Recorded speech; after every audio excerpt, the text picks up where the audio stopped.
Doctor ద్వారా తాను pregnant కాదని తెలుసుకుని భాగ్యం చెంప పగలగొట్టిన శ్రీవల్లి. అసలు ఇదంతా ఎలా జరిగిందనేది వీడియోని స్కిప్ చేయకుండా చివరి వరకు చూడండి. మీకు పాత ప్రేమ నచ్చితే లైక్ చేసి ప్రేమ అని కామెంట్ చేయండి. ఇల్లు ఇల్లాలు పిల్లలు అప్కమింగ్ ఎపిసోడ్స్లో ఏం జరగబోతుందో ముందుగా తెలుసుకోవాలి అనుకుంటే వీడియోని లైక్ చేసి ఛానల్ని సబ్స్క్రైబ్ చేసుకుని పక్కనే ఉన్న బెల్ సింబల్లో ఆల్ పై క్లిక్ చేయండి. భాగ్యం నిజ స్వరూపం రామరాజుకి తెలియాలని మీరు కూడా కోరుకుంటే కామెంట్లో ఎస్ అని టైప్ చేయండి.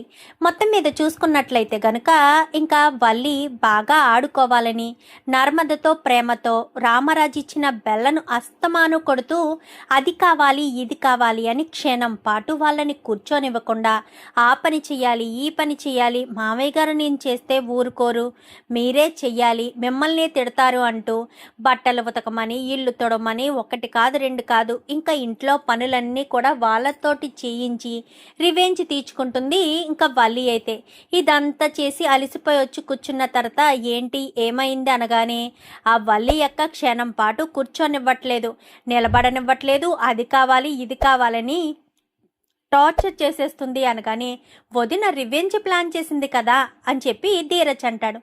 ఏంటి రివెంజ్ ప్లాన్ చేయడం ఏంటి? అవును, మరి మీరు ఇన్ని రోజులు వదిన మీద ఏదో ఒకటి చెప్పారు కదా, దానికి మీ మీద కోపంతో పగ తీర్చుకోవడం కోసం కావాలని వదిన ఇలా చేసింది, మీరు ప్రేమతో రివెంజ్ తీర్చుకోండి అని చెప్పాను. కానీ వెంటనే కాకరకాయ రసం తీసుకొచ్చి ఇంకా వేదవతి సహాయంతో కాకరకాయ రసాన్ని కాస్త పట్టించేసేసరికి కక్కలేక మింగలేక ఇంకా నాకు ఏమి వద్దు అని చెప్పి గదిలోకి వెళ్ళిపోతుంది. ఇంకా వీళ్ళు ఏం పెట్టినా కానీ ఇలానే ఉంటుందని ప్రతి క్షణం భయపడుతూనే ఉంటుంది వల్లి. తీరామోసి డైనింగ్ టేబుల్ దగ్గరికి వచ్చేసరికి అక్కడ భోజనం విషయంలో కూడా అది తినకూడదు, వాతవ చేస్తుందని ఏయో పచ్చగడ్డ ఏదోటి వేసి పెట్టేస్తారు. ఇంకా దీనంతటికీ నోరు చప్పబడిపోయిన ఉన్న వల్లి వాళ్ళమ్మకు ఫోన్ చేసి పీతల కూర పంపించమనగానే పీతల కూర పంపిస్తుంది. హ్యాపీగా బెడ్రూమ్లో కూర్చుని పీతల కూర తింటూ ఉండేసరికి ఈ లోపు నర్మదా ప్రేమ వస్తారు. ఏంటక్క ఏం చేస్తున్నావు అని చెప్పనగానే మా అమ్మ నా కోసం పీతల కూర పంపించింది, తింటున్నాను అనగానే అసలు నువ్వు కడుపుతో ఉన్నావక్క అని చెప్పనేసరికి ఎందుకు అలా అంటున్నావు అనగానే కడుపుతో ఉన్న వాళ్ళు ఎవరూ పీతల కూర తినరు, మా అమ్మకు తెలియదా ఏంటి, మా అమ్మకు తెలియకుండానే పంపించిందా, మీరు నేను తింటుంటే చూసి ఓర్వలేకపోతున్నారు అంటూ ఇంకా వల్లి మాట్లాడిన మాటలకి కోపం వచ్చి నర్మదా ప్రేమ ఇద్దరు కూడా బయటికి వచ్చేసరికి అత్తయ్య అత్తయ్య అంటూ వేదవతిని పిలిచి వల్లి అక్క అసలు కడుపుతో ఉందని అనిపించట్లేదు, వాళ్ళమ్మ కావాలనే డ్రామా ప్లే చేసి వల్లి అక్కని ఇంట్లోకి రప్పించడం కోసమే ప్లాన్ చేసిందని అనిపిస్తుంది అత్తయ్య, కడుపుతో ఉన్న వాళ్ళు పీతల కూర తినకూడదు కదా, తింటే వాతవ చేస్తుంది కదా, అయినా సరే అదే కూర వండి పంపించింది అంటే కడుపుతో లేదనే కదా అంటూ మాట్లాడుతుండగానే వల్లి ఆ మాటలు విని ఏంటి సెల్లాయిలు, నేను కడుపుతో లేను అంటారా, మీరు నేను ఎక్కువ తింటున్నానని అస్తమాను రెస్ట్ తీసుకుంటున్నానని మీరు నా మీద నింద వేస్తున్నారు, ఇప్పుడు నా కడుపులో బిడ్డ లేదు అని మీరు మాట్లాడుతున్నారు, ఇప్పుడే హాస్పిటల్కి వెళ్ళి నా కడుపులో బిడ్డ ఉంది అని నిరూపించుకుంటాను రండి అంటూ ఇంకా ఇద్దరి చేతులు పట్టుకుని బయటికి వచ్చేసేసరికి ఏంటమ్మా ఏంటి అంత కోపంగా వెళ్తున్నావు అని చెప్పాను. కానీ అది మామయ్య గారండి అని చెప్పనేసరికి చెప్పమ్మా ఏంటి అనగానే ఈ నర్మదా ఈ ప్రేమతో నేను ఎక్కువ సేవలు చేయించుకుంటున్నానని వీళ్ళు నేను కడుపుతో లేను అని అంటున్నారు మామయ్య గారండి, అందుకే నేను కడుపుతో ఉన్నాను అని వీళ్ళ ముందు నిరూపించుకోవాలి అన్న ఉద్దేశంతోనే నేను హాస్పిటల్కి వెళ్తున్నాను అనేసరికి ఏంటమ్మా నర్మదా ఏంటి ప్రేమ, ఎందుకు మీకు అనుమానం వచ్చింది? లేదు మామయ్య గారు, వల్లి అక్క చేసే ప్రతి ఒక్కటి మాకు అనుమానంగానే ఉంది, తను నిజంగా మాకు వేరే ఉద్దేశం కాదు మామయ్య గారు, వల్లి అక్క మేము చెయ్యకూడదు కడుపుతున్న అమ్మాయి చేయకూడని పనులే చేస్తుంది, అందుకే మాకు అనుమానం కలిగి కడుపుతో ఉందా అన్న అనుమానం ప్రతి క్షణం మాకు కలుగుతూనే ఉంది, తను తినే ఫుడ్ ఏంటి, వాళ్ళమ్మ పంపించిన ఫుడ్ ఏంటి, అసలు ఏదైతే తినకూడదని చెప్తున్నామో పర్టికులర్గా అదే తింటుంది, పోనీ వల్లి అక్కకు తెలియదనుకుంటే వాళ్ళమ్మ కూడా అదే చేసి పంపించింది, మాకెందుకో అనుమానంగా అనిపిస్తుంది మామయ్య గారు అనేసరికి ఏంటమ్మా ఏంటి అని చెప్పి ఇంకా దబాయించేసరికి లేదు మామయ్య గారు, వాళ్ళకి అనుమానం వచ్చింది అంటే ఖచ్చితంగా హాస్పిటల్కి వెళ్లాల్సిందే, మీరు కూడా రండి మామయ్య గారండి అని చెప్పనేసరికి సరే పదండి అని ముగ్గురు కూడా బయలుదేరతారు. బయలుదేరేసరికి వీళ్ళ ముగ్గురు హాస్పిటల్కి వెళ్ళిన విషయం ఇంకా ఇంట్లో వాళ్ళకి తెలుసు, కానీ అక్కడ భాగ్యానికి తెలియదు కదా. సో భాగ్యం అమ్మాయికి పీతల కూర పంపించాను కదా, కడుపు నిండా తింటుందని తెగ సంబరపడుతుంది. వీళ్ళ ముగ్గురు ప్లస్ రామరాజు నలుగురు కూడా బయలుదేరి హాస్పిటల్కి వెళ్తారు. ఎప్పుడు చూపించుకునే హాస్పిటల్ కాకుండా వేరే హాస్పిటల్కి వెళ్తారు. అంటే భాగ్యం వాళ్ళు తీసుకువెళ్ళిన హాస్పిటల్ కాకుండా వేరే హాస్పిటల్కి వెళ్ళేసరికి ఇంకా అక్కడ డాక్టర్తో మా కోడలు కడుపుతో ఉంది, ఒక్కసారి చెక్ చేయండి అంటూ రామరాజు చెప్తాడు. అలాగే కొంచెం సేపు వెయిట్ చేయండి, నేను వేరే పేషెంట్ని చూస్తున్నాను, చూసొచ్చాక చెక్ చేస్తాను అని డాక్టర్ చెప్తుంది. ఎందుకంటే రామరాజు ఆ డాక్టర్కి బాగా తెలుసు. సో ఆ ఉద్దేశంతో అలా చెప్పేసరికి సరే అని నలుగురు కూర్చుని ఉంటారు. ఎందుకు వల్లి అక్క అంతా ఆవేశపడుతున్నావు అనగానే, లేదు సెల్లయ్యలు, మీకు అనుమానం వచ్చింది, నేను మారాను అన్న విషయం మీకు తెలియాలి. ఎందుకు ఈ విషయాన్ని మీరు పదే పదే అనుమానపడుతూ ఉంటే నాకు ఇబ్బందిగా ఉంది అని చెప్పి వల్లి నిజంగా తనకు తెలియదు కాబట్టి ఆ ఉద్దేశంతోనే అంటుంది. అనేసరికి ఈ లోపు నర్సు వచ్చి, మేడం మిమ్మల్ని రమ్మంటున్నారు అనేసరికి, సార్ మిమ్మల్ని కూడా రమ్మంటున్నారు అనగానే సరేనని ఇంకా అందరినీ కూడా లోపలికి రమ్మన్న తర్వాత మీరు ఇక్కడ వెయిట్ చేయండి, నేను టెస్ట్ చేసి వచ్చి చెప్తాను అనేసరికి వల్లిని కాస్త లోపల పక్కనే ఆ బెడ్ ఉంటే బెడ్ మీద పడుకోబెట్టి చెక్ చేస్తూ ఉంటుంది. చెక్ చేసేసరికి నీకు ఎప్పుడు డేట్ వచ్చింది ఏంటి అని అన్ని వివరాలు అడగడంతో అన్నీ చెప్తుంది. టెస్ట్ చేసిన తర్వాత తను కడుపుతో ఉందని రామరాజు గారు చెప్పారు, చెక్ చేయమన్నట్టున్నారు.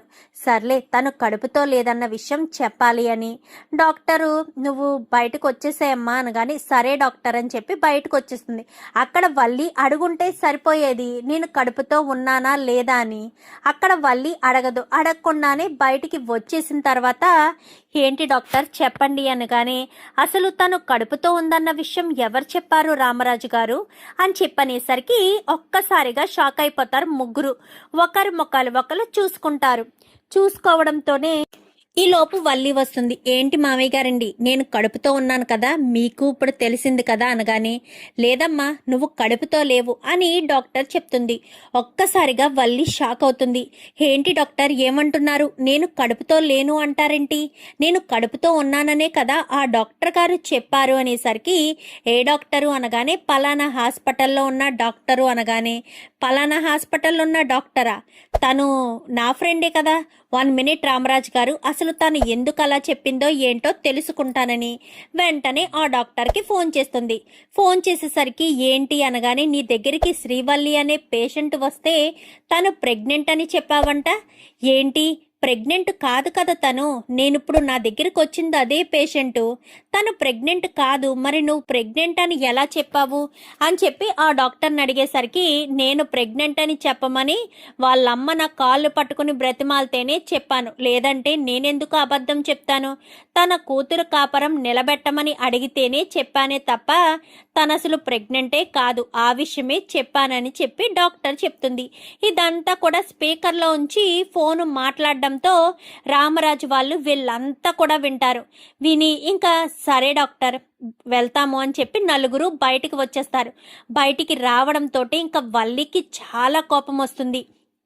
కోపం వచ్చి ఏం చేయాలో అర్థం కాదు, ఏంటమ్మ వల్లి ఏంటిదంతా అంటే, నువ్వు కడుపుతో లేకపోయినా మీ అమ్మే కావాలని నువ్వు కడుపుతో ఉన్నావని చెప్పిందా, అసలు కడుపుతో ఉన్నావని అబద్ధం చెప్పవలసిన అవసరం ఏముంది, ఎందుకు చెప్పదు మామయ్య గారు, కూతుర్ని ఎలా అయినా కాపురానికి పంపించాలి కదా, ఆ ఉద్దేశంతోనే చెప్పుంటుంది అనేసరికి, కూతుర్ని కాపురానికి పంపించడం ఏంటి, అసలు వల్లి అక్క గురించి మీకు తెలియని విషయాలు చాలానే ఉన్నాయి మామయ్య గారు, ఆ విషయాలన్నీ తెలిసే చందుబాబా వల్లి అక్కని తీసుకువెళ్ళి వాళ్ళ పుట్టింట్లో వదిలిపెట్టేశాడు. మేము ఈ నిజాలన్నీ మీకు చెప్పాలని అనుకున్నాము, కానీ వల్లి అక్క కడుపుతో ఉంది కదా, ఎందుకు తనని బాధ పెట్టడం, ఈ సమయంలో తను బాధపడకూడదు అన్న ఒకే ఒక్క కారణం చేత మేము నిజాన్ని దాచిపెట్టాము, కానీ వాళ్ళమ్మ దాన్నే ఆసరాగా తీసుకుని కడుపుతో ఉన్నది అని చెప్పి ఇంటికి మళ్ళీ రప్పించింది అనేసరికి, ఏంటి నర్మద ఏమంటున్నావు అనగానే, ఈ విషయాలన్నీ ఇక్కడ కాదు మామయ్య గారు, ఇంటికి వెళ్ళాక చందు బావగారు ముందే తేల్చుకుందామని. ఇంకా అందరూ కూడా ఇంటికి వచ్చేస్తారు. ఇంటికి వచ్చేసిన తర్వాత చందుకి ఫోన్ చేసి రమ్మనగానే చందు వచ్చేస్తాడు. ఇంకా అందరూ ఉండగానే, ఏంట్రా పెద్దోడా ఏంటిదంతా, నీ భార్య కడుపుతో లేదు, కడుపుతో ఉందని వాళ్ళమ్మ అబద్ధం చెప్పించిందని డాక్టర్ చెప్తుంది. అసలు నాకు ఇదేమీ అర్థం కావట్లేదు. నర్మద వాళ్ళేమో వల్లి గురించి మీరు చాలా విషయాలు తెలుసుకోవాలి, ఆ విషయాలన్నీ దాచిపెట్టడం కోసమే కడుపుతో ఉందని వాళ్ళమ్మ నాటకం ఆడింది అనేమో నర్మద అంటుంది. అసలు ఏంటిదంతా అని చెప్పనగానే, తెలియాలి నాన్న, వల్లి గురించి నీకు ముందే చెప్పే ఇక్కడికి తీసుకొద్దామనుకున్నాను, కానీ ఆ రోజు అమ్మ వల్లిని తీసుకుని వచ్చేసింది కాబట్టి చెప్పొద్దు, కడుపుతో ఉంది, తనని బాధ పెట్టొద్దు అని అమ్మ చెప్పింది కాబట్టే సైలెంట్గా ఊరుకున్నాను. నీకు తెలియని విషయాలు వల్లి చాలా చేసింది, 1, 2 కాదు నాన్న, చాలా విషయాలే. అందుకే వల్లితో ఇక మీదట కలిసి ఉండకూడదు అన్న ఒకే ఒక్క కారణం చేతే తన్ను తీసుకెళ్ళి నేను పుట్టింట్లో వదిలిపెట్టేశాను అంటూ ఇంకా చందు చెప్తాడు. చెప్పేసేసరికి నమ్మలేకపోతాడు రామరాజు. మొత్తం విషయం, అమూల్య విషయం అంతా కూడా చెప్పేసేసరికి, ఏంటి అమూల్య జీవితాన్ని నాశనం చేసింది వల్లినా అనగానే, అవునన్న, అమూల్య జీవితాన్ని నాశనం చేసింది వల్లీనే కావాలని తీసుకెళ్లి విశ్వకు అమూల్యకు మధ్య ప్రేమాయణం నడిపించి, అలాగే పెళ్లి రేపనగా ముందు రోజు తీసుకెళ్లి వాళ్ళ విశ్వకు అప్పగించి వచ్చారు. ఈ విషయాలన్నీ తెలిసే వల్లిని నేను పుట్టింట్లో వదిలిపెట్టేస్తే వాళ్ళమ్మ నాటకమాడి మరీ తీసుకొచ్చింది అని చెప్పనేసరికి, వెంటనే ఇంకా వల్లి అసలే మామూలుగాని ఇవన్నీ కూడా తెలిసాయని బాధపడుతూ కుమిలిపోతూ, చేసిన తప్పుని సరిదిద్దుకోలేను కాబట్టి ఇక మీదట తప్పులు చెయ్యకూడదు, అబద్ధాలు చెప్పకూడదు అన్న ఉద్దేశంతో ఉంది కదా వల్లి. ఆల్రెడీ చందు కూడా చెప్పాడు, ఇప్పటికి నువ్వు చేసిన తప్పులు చాలానే ఉన్నాయి, ఇక మీదట ఏ చిన్న తప్పు చేసినా నిన్ను క్షమించను అని చాలా గట్టిగానే చెప్పాడు చందు. అయినా సరే వాళ్ళమ్మ అబద్ధం చెప్పిందన్న కోపంతో వెంటనే వాళ్ళమ్మకు ఫోన్ చేస్తుంది వల్లి. అయితే ఫోన్ చేసేసరికి, ఏమైందమ్మడు అనగానే, నువ్వు అర్జెంటుగా ఇంటికి రామ్మా అని చెప్పనేసరికి ఆనందరావు ఇటు భాగ్యం ఇద్దరు కూడా ఇంటికి వస్తారు. ఇంటికి రావడంతో, నేను కడుపుతో ఉన్నానని అబద్ధం చెప్పించావా అంటూ చెంప పగలగొడుతుంది. ఏయ్ వల్లి అని చెప్పనేసరికి, ఏంటమ్మడు అమ్మను పట్టుకుని అనగానే, ఎందుకు నాన్న నా జీవితాన్ని ఎలా నాశనం చేశారు, నేను ముందు నుంచి చెప్తూనే ఉన్నాను, అబద్ధాలు చెప్పి మోసాలు చేసి పెళ్లి చేస్తే కాపురం నిలబడదు, రేపన్న రోజున నా భర్తకు ఈ నిజాలన్నీ తెలిస్తే నన్ను ఇంటి నుంచి బయటకు గెంటేస్తారు అని. అయినా సరే నా మాట వినిపించుకోకుండా అబద్ధాలు చెప్పుకుంటూనే వచ్చారు. నా భర్తకు ఆ విషయాలన్నీ తెలిసి నన్ను పుట్టింట్లో వదిలేస్తే కడుపుతో లేకుండానే కడుపుతో ఉన్నానని చెప్పారు అనగాని, ఇదొక్కటే కాదు మామయ్య గారు, వల్లి అక్కని పుట్టింట్లో వదిలేశాక చందు బావ మీద హత్యా ప్రయత్నం కూడా చేయబోయారు. ఆ రోజు యాక్సిడెంట్ అవ్వబోతూ ఉంటే ప్రేమ కాపాడింది కదా, ఆ యాక్సిడెంట్ కూడా ఈ భాగ్యం వాళ్ళే ప్లాన్ చేశారు. ఎందుకంటే తన కూతుర్ని కాపరానికి పంపించడం కోసం. చందు బావగారికి చిన్న చిన్న దెబ్బలు తగిలితే బావగారికి సేవలు చేయడానికైనా భార్యను తీసుకొస్తారు, ఆ సమయంలో ఏమీ మాట్లాడలేరు అని ఆలోచించి మరి యాక్సిడెంట్ ప్లాన్ చేయించింది ఈ భాగ్యం అనేసరికి భాగ్యం చంప చెల్లుమనిపిస్తుంది.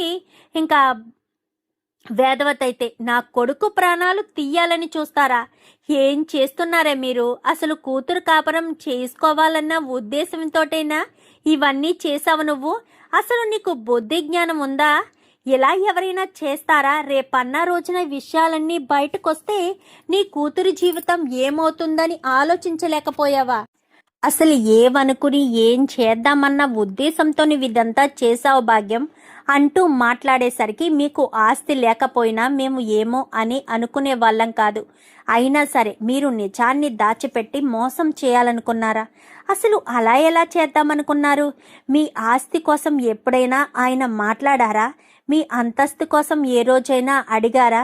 ఎంతసేపు మీరు అబద్ధాలు చెప్పుకుంటూ వచ్చారే తప్ప మేము ఏ రోజు ఏమీ అడగలేదు. మరి అలాంటిది మీరు అలా ఎలా చేయాలనుకున్నారో నాకు అర్థం కావట్లేదు అంటూ ఇంకా వేదవతి నిలదీసేసరికి, అది కాదు వదిన గారు అనగానే, ఇంకా అబద్ధాలు మిగిలిపోయాయా? చెప్పవలసిన విషయాలు మిగిలిపోయాయా? మీరు చెప్పిన ఆస్తుల అబద్ధం, మీరు చెప్పిన చదువు అబద్ధం. మీరిక్కడికి వచ్చిన తర్వాత అయినా సరే ఏమన్నా నీ కూతురు కుదురుగా ఉందా? నా కూతురి జీవితాన్ని నాశనం చేయాలనుకుంది. ఆ విషయం కాస్త నా కొడుకు తెలిసి పుట్టింటికి పంపిస్తే ఏకంగా నా కొడుకు ప్రాణాలే తీయాలనుకున్నారు. అది కాదనుకుని ఇంకా సర్లే క్షమిద్దాము, క్షమించి ఏదో రకంగా ఇంటికి తీసుకొద్దామనుకుంటే నా ఇద్దరి కోడలి మీద ఎదురు తిరిగి నోటుకొచ్చినట్టల్లా మాట్లాడావు. సర్లే అనుకుంటే కడుపుతో ఉందని అబద్ధం చెప్పి మళ్ళీ మోసం చేసి ఇంటికి తీసుకొచ్చావు. ఒకటా రెండా? ఇలా ఇలా ఎన్ని చేస్తారు? ఎన్ని అబద్ధాలు ఆడతారు? ఎన్ని మోసాలు చేస్తారు? మీరు ఆడుతున్న అబద్ధాలకి, మీరు చేస్తున్న మోసాలకి అంతూ అదుపు లేకుండా పోతుంది అంటూ ఇంకా చాలా మాటలంటూ బాధపడుతూ ఉంటుంది. బాధపడకండి అత్తయ్య అని చెప్పాను, కానీ దీనికి ఏం లోడ్ చేసామే? అసలు దీన్ని ఎప్పుడైనా ఏమైనా అన్నామా? ఇంట్లో ఎన్ని గొడవలు పెట్టాలని చూసినా, అన్నదమ్ముల మధ్య, తోటికోడల మధ్య, మీ మామయ్య గారి ముందు మిమ్మల్ని తక్కువ చేసి మాట్లాడినా మీరే రోజైనా ఏమైనా అన్నారా? మరి దీనికి ఎందుకే ఇంత? అసలు ఇది ఎందుకు ఇలా చేసింది? ఆఖరికి ప్రేమ నగలు కూడా దొంగతనం చేసి మీ మామయ్య గారికి మాట వచ్చేటట్టు చేసింది. అప్పుడు కూడా వీళ్ళు నిజాలు బయట పెట్టలేదు తెలుసండి అంటూ ఇంకా వేదవతి కన్నీళ్లు పెట్టుకునేసరికి, క్షమించండి అత్తయ్య, నేను ఇదంతా కావాలని చేయలేదు. ఒక తప్పుని కప్పిపుచ్చుకోవడం కోసం మరొక తప్పు చేయాల్సిన పరిస్థితి వచ్చిందే తప్ప నేను ఏ రోజు మోసం చేయాలన్న ఆలోచన రాలేదత్తయ్య గారు. మా అమ్మ చెప్పిందే గుడ్డిగా నమ్ముతూ చేసుకుంటూ వచ్చాను. తోటి కోడళ్ళు కూడా నాతో కలిసి ఉండకపోవడం, ఆ ఉద్దేశంతోనే నేను వాళ్ళని ఏదో రకంగా ఇబ్బంది పెట్టాలని, వాళ్ళని ఇంటి నుంచి బయటికి పంపించేస్తేనే ఈ ఇంట్లో నా చెయ్యి పై చేయిగా ఉంటుందని, నేనొక్కదాన్నే కోడలుగా ఉంటానని అవకాశం దొరికిందన్నల్లా ఉపయోగించుకుని వాళ్ళు చేసిన చిన్న చిన్న తప్పుల్ని కూడా బయట పెట్టుకుంటూ వచ్చాను మా అత్తయ్య గారు. అంతే తప్ప వేరేలా ఏ రోజు అనుకోలేదు. ఆ రోజు యాక్సిడెంట్ విషయంలో కూడా మా అమ్మకు చెప్తూనే ఉన్నాను, కానీ మా అమ్మే నా మాట వినిపించుకోకుండా, బాకు చిన్న చిన్న దెబ్బలు తగిలితే నువ్వు మీ బావకు సేవ చేయడం కోసమైనా నిన్ను ఆ ఇంటికి తీసుకువెళ్తారు, అప్పుడు నువ్వు మళ్ళీ మీ ఆయనతో కలిసిపోవచ్చని మా అమ్మ చెప్పడం వల్లే నేను అలా చేశాను, లేదంటే అలా చేసేదాన్నే కాదు అంటూ ఇంకా మొత్తం వివరించి చెప్పడంతో ఇంకా చాలా కోపం వస్తుంది ఇంట్లో అందరికీ. కాపురం నిలబెట్టుకోవాలంటే అన్నయ్యకి యాక్సిడెంట్ చేయిస్తావా వదినా? అలా ఎలా ఒప్పుకున్నావు? ఒకవేళ అన్నయ్యకి ఆ రోజు జరగరాంది ఏదైనా జరుగుంటే మీ అమ్మ బాగానే ఉంటుంది. పసుపు కుంకాలు చెరిగిపోయేవి నీకే కదా, ఒంటరి దాని అయిపోయేది నువ్వే కదా, అది ఆలోచించుకోలేకపోయావా? అయినా ఏ తల్లైనా సరే కూతురు కాపురం బాగుండాలి అని చెప్పాలి తప్ప చెడగొట్టుకోవాలి అని చెప్పకూడదు కదా. అలా ఎలా చేసావమ్మా అంటూ ఇంకా రామరాజు ఇంకా నిలదీసేసరికి ఇంకా ఏం మాట్లాడాలో ఏం చేయాలో అర్థం కాదు. అయినా ఇవన్నీ ఎందుకమ్మా అంటూ ఇంకా చందు అయితే మాట్లాడతాడు.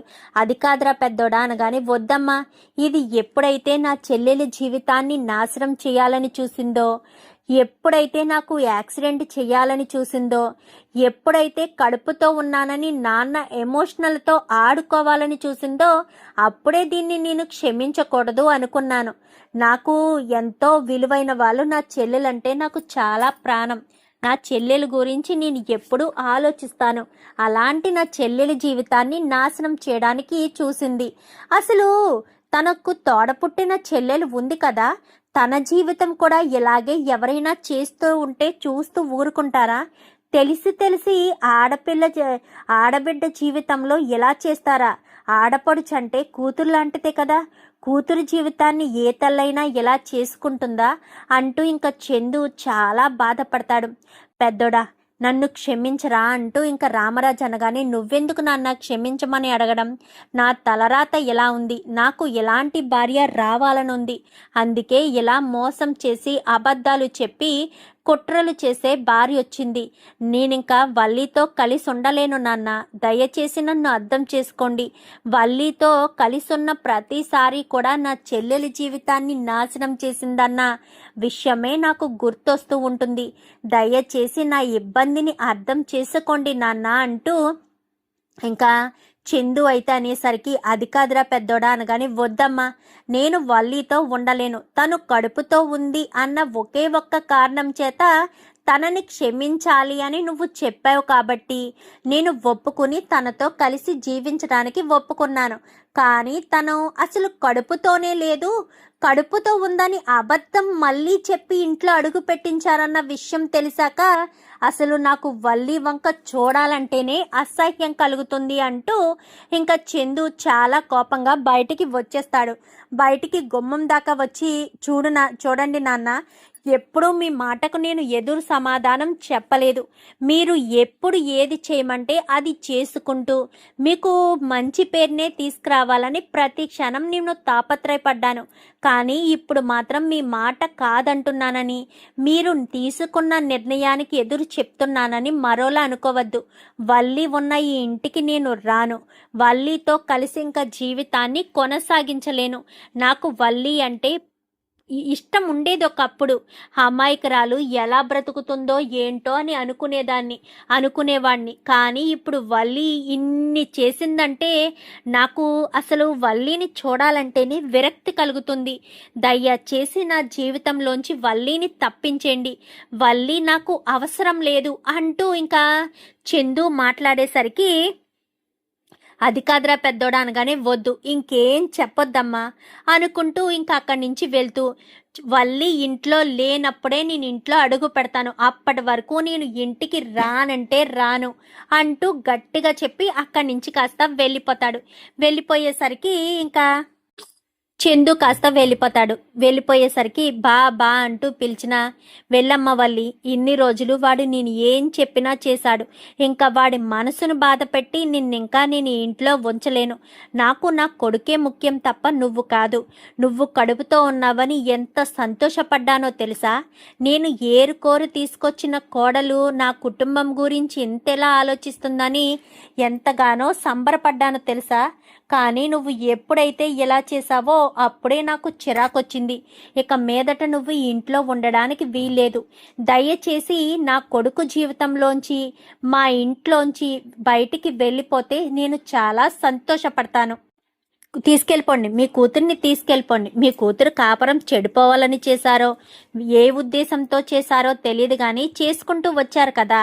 ఇంకా నేనే మీకు డబ్బులు ఇచ్చాను, 10 లక్షల రూపాయలు అంటూ ఇంకా రామరాజు చెప్పి, తొందరలోనే నీకు విడాకులు వస్తాయమ్మా. నా కొడుకు ఇంకా నీతో కలిసి ఉండే అవకాశం లేదు. వాడింకా మనసు విరిగిపోయింది. వాడి మనసు ఎంతో సున్నితమైంది. వాడిని ఎప్పుడూ బాధ పెట్టకూడదు అని అనుకున్నాను. తన మనసుకు నచ్చిన అమ్మాయినిచ్చి పెళ్లి చేయాలి, తనను సంతోషంగా చూసుకోవాలి అని కోరుకున్నాను.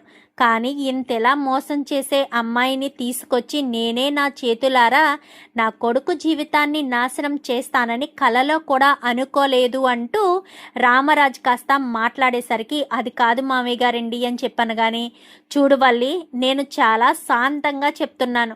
నా కొడుకుల మీద కేకలు వేసినట్టు, ప్రేమ నర్మద మీద కేకలు వేసినట్టు నీ మీద నేను గట్టిగా కేకలు వెయ్యలేకపోతున్నాను. ఎందుకంటే నా కొడుకులు వాళ్ళని ఇష్టపడి పెళ్లి చేసుకుని తీసుకొచ్చారు. కానీ నిన్ను నేను కదా తీసుకొచ్చాను. నా కొడుకు జీవితాన్ని నాశనం చేసింది నేను కదా. అందుకే ఆ కోపాన్ని నా మీద నేనే చూపించుకోవాలి అన్న ఉద్దేశంతో నీ మీద నేను కోపాన్ని చూపించలేకపోతున్నాను. దయచేసి నువ్వు ఇక్కడి నుంచి వెళ్ళిపోతే మేము చాలా సంతోషంగా ఉంటాము అంటూ ఇంకా రామరాజు గట్టిగా చెప్పేసేసరికి, రామవల్లి అనగానే, నేను రాను, ఇక్కడే ఉంటాను అనేసరికి, నువ్వు ఇక్కడ మాత్రం ఉండడానికి వీల్లేదు. దయచేసి ఇంటి నుంచి బయటికి వెళ్తే మర్యాదగా ఉంటుంది, లేదంటే మాత్రం నేను పోలీస్ కంప్లైంట్ ఇవ్వాల్సిన పరిస్థితి ఏర్పడుతుంది అంటూ రామరాజు చెప్తాడు. చూద్దాం మరి రాబోయే ఎపిసోడ్స్లో ఏం జరుగుతుందో. వీడియో నచ్చితే లైక్ చేసి ఛానల్ని సబ్స్క్రైబ్ చేసుకుని పక్కనే ఉన్న బెల్ సింబల్లో ఆల్ పై క్లిక్ చేయండి. Thank you for watching.